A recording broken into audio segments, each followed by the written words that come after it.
That night, she was murdered by Maxwell Anderson. And there was a severed leg. A severed human leg? Yes. Her head, her right breast have never been found. He succeeded in getting rid of those. Sade Robinson was just 19, a college student with her whole life ahead of her. On April 1st, 2024, she went out on a first date with a man named Maxwell Anderson. Hours later, her car was found burning in an abandoned lot, but there was no sign of her.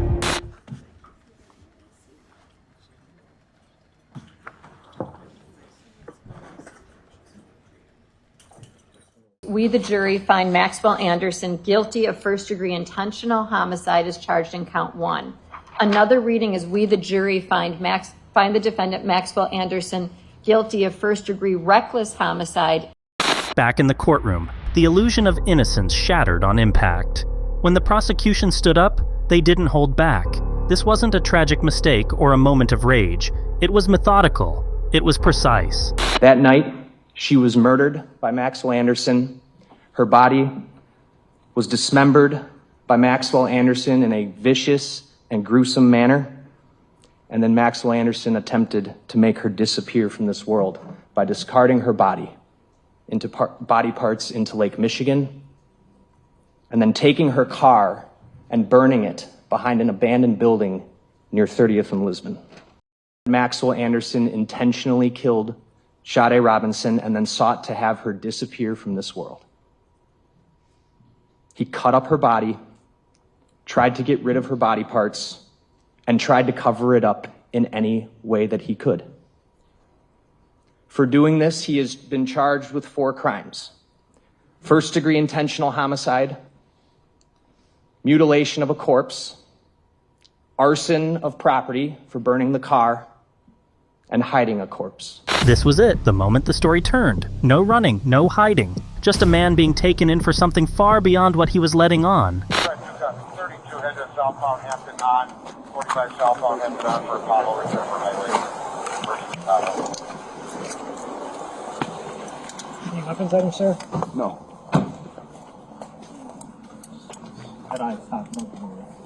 What's going on? Yeah, somebody just radio it.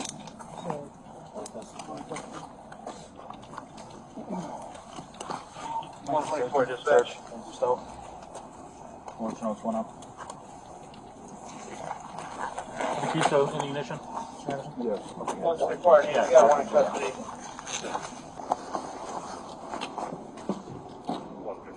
I'm just gonna unbutton this just a second. Okay. Yeah. Go ahead. Said nothing on you at all, right? Nothing's gonna poke me or anything like that? Service 13, 17 hours. Last name of Banks. First name of Ronald. Middle Moving initial forward, just a little bit more. Lincoln C16. Copy that. Then came the moment no one forgets. A beach, a stranger, and something half buried in the sand that should have never been there, and at the center of it all, a witness who found the leg. So what happened at the beach that made you remember this day? We were walking down there, and there was a severed leg. A severed human leg? Yes. Okay, where was that? It was near the end of the trail down there. What drew your attention to the leg? It was a pretty narrow path, so it's kind of hard to miss. At first, we thought it was like a mannequin leg, but then we got a closer look and realized what it really was. How'd that make you feel? It's kind of hard to say even now. I don't think it's really hit me. But, yeah. Back in court, the mask was no longer cracking. It was gone. This was the moment the prosecution laid out the full blueprint. Every move traced, every lie timed. Ladies and gentlemen, the reason Maxwell Anderson went to work the next day and didn't cut his hair or do any of that stuff is because he thought he got away with it. Because he did it alone. He did it in the middle of the night. So leaving town, doing that stuff, that brings attention to yourself. That's also why he sends that text message to her the next morning. Hey, morning, how's work going? He's trying to cover up. He thought he was going to get away with it. That's the whole point. Because everything he did the night of this incident was done in the middle of the night in a secluded place that he knew was secluded, that he took her to and cut her up. He thought he got away with it. Up next, the body cam from the beach. The moment the leg was no longer a rumor, but something lying cold in the sand. They walked down the S-curve from Sheridan, started walking south just for fun, you know, rough day on the beach. As they were walking, see that leg right there? Yeah. Said that it was up about approximately where the end of that stick, that, you know, branch is. By the bushes right there. Yeah, bushes, said that they saw it up So it's there. like up on the hill, kind of? Yeah. Okay. So said that him and his buddy who's in my squad right now walked out, called us, and then when we came back, it was about, I don't know, maybe 7 feet east. By the rock. I moved it just for evidence purposes. Okay, so they just swept away? Yeah. Okay. What did you observe about the leg when you saw it? The toenails were painted with pink nail polish. Based on the size of the leg, I could estimate that the person that the leg came from was rather short. The leg didn't appear to be decomposing in any type of way. So I was estimating that it had been placed there relatively, short time ago.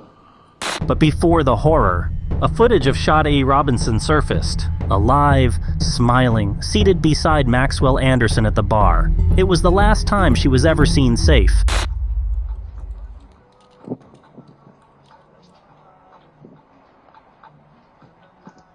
Mr. Anderson, what has he ordered that you can see? It appears that he just ordered a beer. Okay.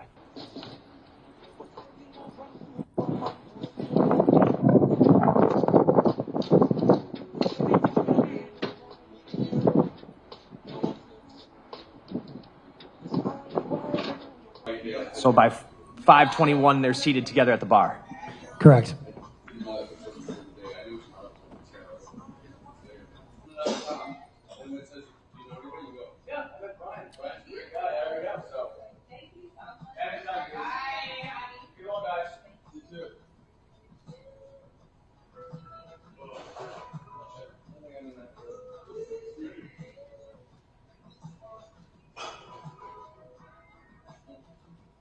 Surveillance caught him running from the beach, no hesitation, no turning back. Just a man fleeing a scene he swore he was never part of. And the silhouette's now visible in between the trees. And now the silhouette appears to be hunched over. There are rocks and other things to climb over in that area. The silhouette then moves down and disappears from camera. And then came the defense. Twisted details and subtle deflections, wound up in a story designed to manipulate. They went out together and went back to Max's house, but that doesn't mean he killed her. How did he do it, and why did he do it? Why would he ever do something like that? They didn't find a murder weapon. What weapon was used to kill Sade? They didn't find any of Sade's blood with all the samples they took throughout that entire house. Every comforter, bed sheet, tabletop, wall, none of it has Sade's DNA. They looked at everything about Max. Internet history, text message history. His text messages with Sade weren't deleted. They looked through his search history. Has he researched how to cut up a body or how to kill someone? No, absolutely not. No evidence of that.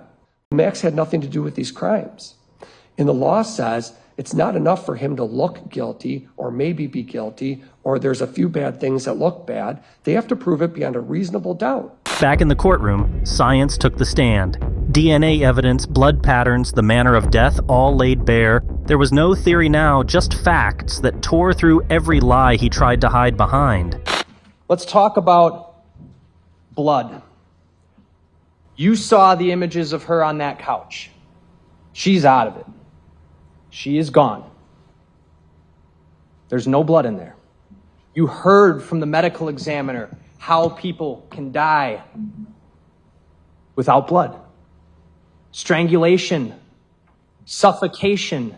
It's no coincidence that she is face down in his cushions in those.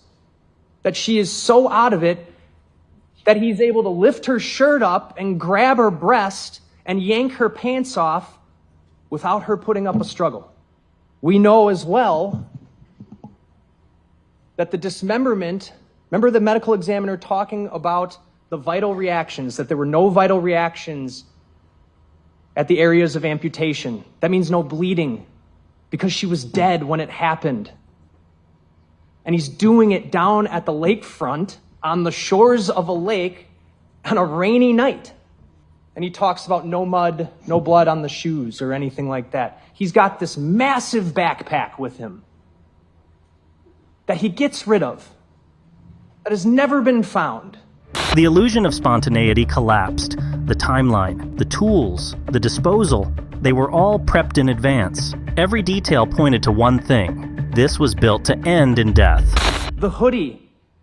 Why is it in someone else's dumpster? Why is the hoodie not a hoodie you were wearing while on the date, but a hoodie you're driving around in the middle of the night with? Why is it in a dumpster 2 houses down? Why is her DNA on it? It's because he's the one driving her car around, taking her body to Warnemont Park. No intent to kill? What about all the horrible, disgusting, gruesome things that he did to her body? That shows intent to kill. He brought up this hair on the proximal bone, and his argument was Max was excluded from that hair. Do you remember whose hair that was? It was Sade's hair. He failed to mention that part just now. Just like he failed to bring up the latex gloves he brought up in his opening and said, certainly these gloves played a role in this crime. That was a quote. What a joke. Up next, surveillance caught him emerging from the same direction the car was later discovered, burned and abandoned. No rush, no hesitation, just a quiet return from a place that was already in flames. As you can see, he's carrying a very large backpack. What race does he appear to be? He appears to be a white male.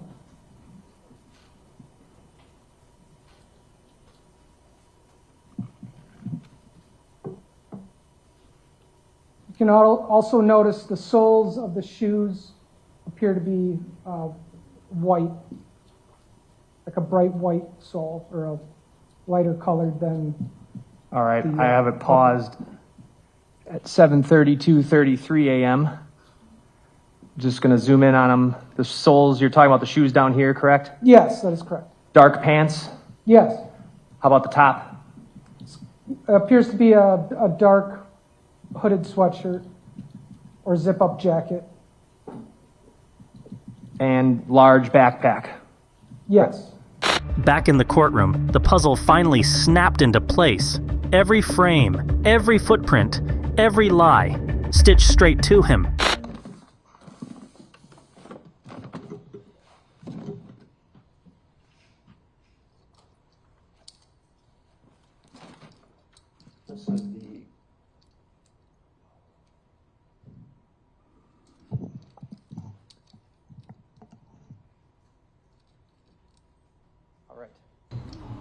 Are you able to see the 2 chest pockets here? Yes, sir. Do they appear to be the exact same pockets as on that jacket? Yes, sir. And then one of his hands is in the lower pockets, right? Yes. From the beach to the fire, from the surveillance to the bus, it all pointed in one direction. This wasn't a coincidence. It was a story only one man could have written. Why on earth is he walking around behind an abandoned building where the woman who he was on a date with the night before his car is getting set into flames, and he's just casually walking away? And you did hear from the woman who saw him do it. You heard her on the video. You saw her point to him and say, he did it. Call the fire department. What's that all about? It's because he's the one who lit the car on fire to cover up all of this and calmly walk away because he's trying to get away. He's trying not to draw attention to himself. Surveillance captured the car just before it went up in flames. What do you see? If you notice towards the top of the screen, you're going to see a vehicle that appears to be Sade Robinson's vehicle.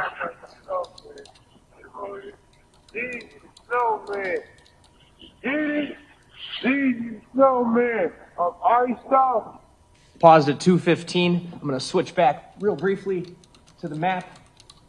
What we just watched was that vehicle, which appeared consistent with a Honda Civic, right? Yes, It traveled northbound on 30th Street through the intersection right here of Lisbon, correct? yes, that is correct. That's what we just watched. Yes, And in a little bit, if we get there today, did you also recover a video coming from where that car came from? yes. And where's that video on this map? That video is going to be from the H-Bar Cylinder Services, and that's located at 1651 North 30th Street.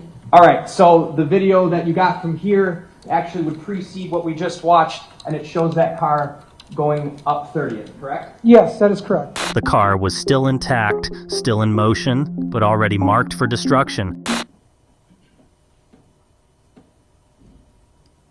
All right, you see the car there?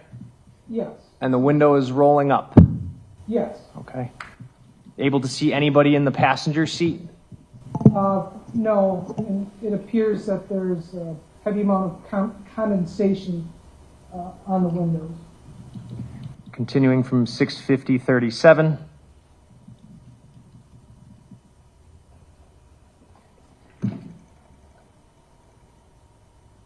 The vehicle makes a northbound turn onto 30th Street, correct? Yes, it does. The most critical moment was caught on camera. A witness pointed directly at him in real time.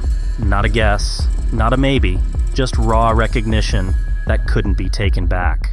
That subject who walked out from the right side, just to be very clear, right around the corner of this building up here, that's where her car was set on fire, correct? Yes, that is correct.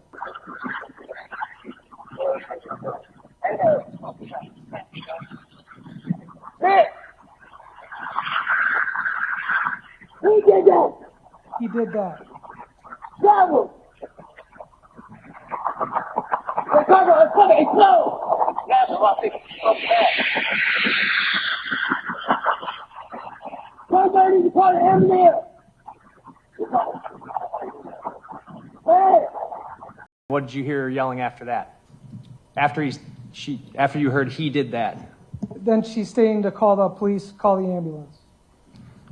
And where does she point? She points in the direction where the subject walks off to, and she's pointing to where the vehicle fire was located. Right after that, he got on a bus. No questions, no trace of panic, just a smooth exit, like nothing had happened at all.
In court, the timeline was carved out with precision, every second stitched to evidence. No gaps, no guesswork, just a clock ticking through the crime, moment by moment.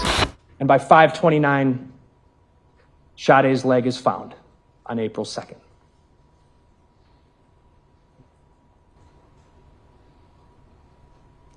By 9 p.m. that day, she's reported missing, and the welfare checks begin. By 1 p.m. on the 4th, Mr. Anderson's arrested. And we know that in the subsequent days and month later, April 18th, May 11th, additional body parts are found. Her head, her right breast have never been found. He succeeded in getting rid of those. That's what happened. Those are the facts. That's what the evidence showed. Now you have to decide, based on the law given to you, the crimes. What he did behind closed doors couldn't be called human. It was deliberate, detached, something only a monster could carry out. Not a single act showed mercy, only control. The defendant caused the death of Sade Robinson, caused the death by criminally reckless conduct under circumstances that showed utter disregard for human life. Did he show any regard for life at all? No. And we know from before that she is coherent, she is not drinking excessively, she's in control of herself. But by 12:05, she is completely incapacitated, face down on his couch. And Anderson is grabbing her exposed right breast with no reaction from her whatsoever. He's pulling her pants down, taking photos while doing these things. This shows she was completely incapacitated, if not deceased, by that time. He intentionally picks an abandoned building to leave her car behind, something that he has no connection to. Intentionally stuffs her clothing that she is wearing that night. The underpants literally pulled off of her body, still in the jeans when they're found partially burned in her trunk. Stuffs her clothes in her trunk. Uses a petroleum distillate to light the car on fire. All of that stuff was done on purpose. Buried in the trash was a sweatshirt, the same one he wore that night, soaked in silence and stained with truth. After Robinson disappeared, detectives found a severed foot, along with pieces of human flesh right near a set of railroad tracks. Investigators said the area was filled with heavy debris, making it very difficult for detectives to determine what was connected to the Robinson case and what was trash. One detective found a pink blanket with Sade Robinson's face on it, also near the place where her car was torched. In court, prosecutors are trying to connect the car fire scene to where those human remains were found, since they're in the same neighborhood. Jurors were shown photos of the severed foot and also of the entire crime scene, which was covered with trash. Detectives on the stand described how difficult the search was due to the weather and debris. And then we've got a mattress and some other items on the ground, right? Yes, I don't recall exactly if that was a mattress or a box. Then came the search of his home. Drawers, floors, hidden corners, nothing about it felt normal. And what they found inside only deepened the nightmare. Did you locate anything of note in the basement? We did. Such as? We located the Carhartt shirt that he was seen wearing on video earlier. Where did you locate that shirt? In the dryer. The shirt that you're referring to, is it depicted in Exhibit 241? Yes. Is that shelf? Yes, it is. And can you see anything specifically on top of the shelf? Yes, we located another knife. Showing Exhibit 388. What is that? A close-up of the knife that we located. The jury returned with no hesitation. Every lie, every trace, every cruel detail, it all led to one answer. And when the verdict dropped, it didn't just convict him, it condemned him. We, the jury, find the defendant, Maxwell Anderson, guilty of first-degree intentional homicide as charged in count 1 of the information. As to count 2, we, the jury, find the defendant, Maxwell Anderson, guilty of mutilating a corpse as charged in count 2 of the information. As to count 3, we, the jury, find the defendant, Maxwell Anderson, guilty of arson of property other than a building as charged in count 3 of the information. As to count 4, we, the jury, find the defendant, Maxwell Anderson, guilty of hiding a corpse as charged in count 4 of the information. Guilty on all counts: murder, mutilation, arson, concealment. There was no walking away now. The mask was gone, the lies were done, and Maxwell Anderson was finally where he belonged. That wraps up the case of Maxwell Anderson, a story of control, cruelty, and consequences. If this one gripped you, hit like, subscribe, and drop your thoughts below, because the next case, it's even darker.